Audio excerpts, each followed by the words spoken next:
Hello guys, nandito na naman ako at syempre magandang umaga dyan, magandang gabi rito.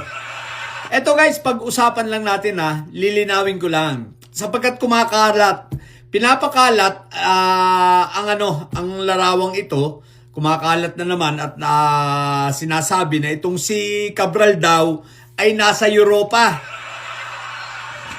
At yan yung suot niya at ang picture daw na ito ay nakunan sa Europe. What the heck? O guys, lilinawin ko lang po. Ang picture na ito ay kinunan sa Senado.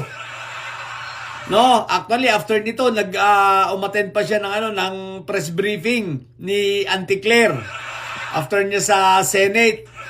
So lilinawin ko lang guys, hindi po totoo yan at fake news po yan. Wala pong konfirmasyon o kahit anong balita dito sa Canada or dito sa Europa na itong si Cabral ay nandoroon. Wala po. Ito po ay fake news at gawa-gawa ng mga didilis para i-confuse ang mga tao, para i-divert ang mga usapin at ang issue ay mabaling rito. Bakit? Ito po ay isang diversionary na ginagawa na nila kasama po itong si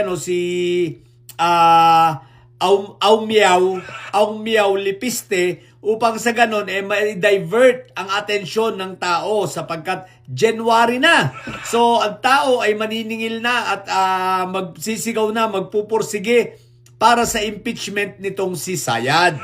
So ito po ay isang diversionary tactics at the same time para maiiwas ang investigasyon sapagkat ang patutunguhan po ng investigasyon na ito ay papatungo kay Pulong, kay Yap, at sa isang negosyanteng hindi muna natin papangalanan.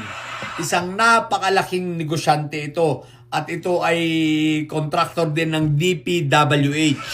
So, doon ang direksyon nito kaya talagang pilit nilang idinadivert. By the way, yung nakikita nyo mga picture sa itaas na ipine-play ko yan yung mga picture nakita nyo, obserbahan ninyo ang damit. Obserbahan ninyo ang suot.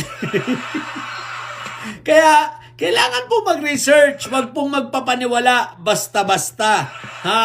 Sa akin pong pananaw at sa akin pong pagkakaintindi, talaga pong patay na si Cabral. Ngayon, kung hindi po kayo naniniwala, ay wala po akong magagawa. Okay lang yan.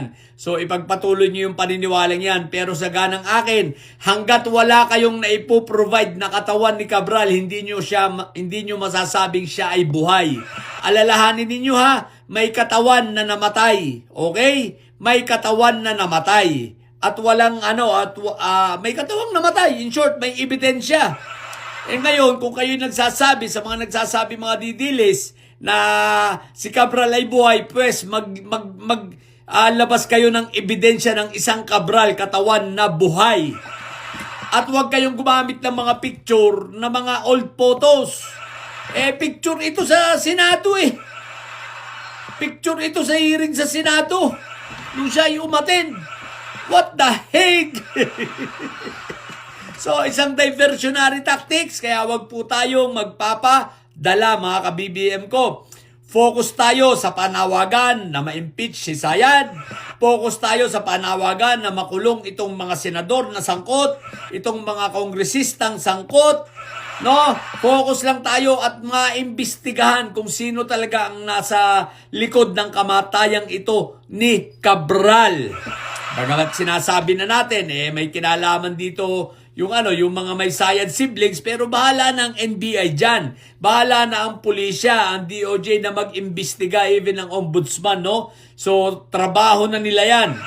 So, at least, kung may idea sila, meron silang pwedeng pagsimula ng investigasyon. Pero ako'y naniniwala, once na natapos na ang forensic study rito sa forensic analysis dito sa sa cellphone nitong si Cabral, nako po Rode, magkakalabasan na, no? Meron ditong baka mga ibang bansa. Pero yung isa dyan, hindi na makakapangibang bansa yun dahil talagang mauuna ang warrant nun galing sa Sandigang Bayan, okay? So So yun lang po, wag po kayo basta nagpapaniwala unless na may katawan silang ilulutang na itong si Cabral ay buhay talaga. Pero pag sa ganitong mga picture lang ay mag-iingat po tayo, okay? So yun lang po, sa mga bobong didilis dyan na may mga sayad, ang tatay nyo ay karton. Matili kayo mga bobo at may sayad. Sapagkat may sayad ay laging high blood. Bye!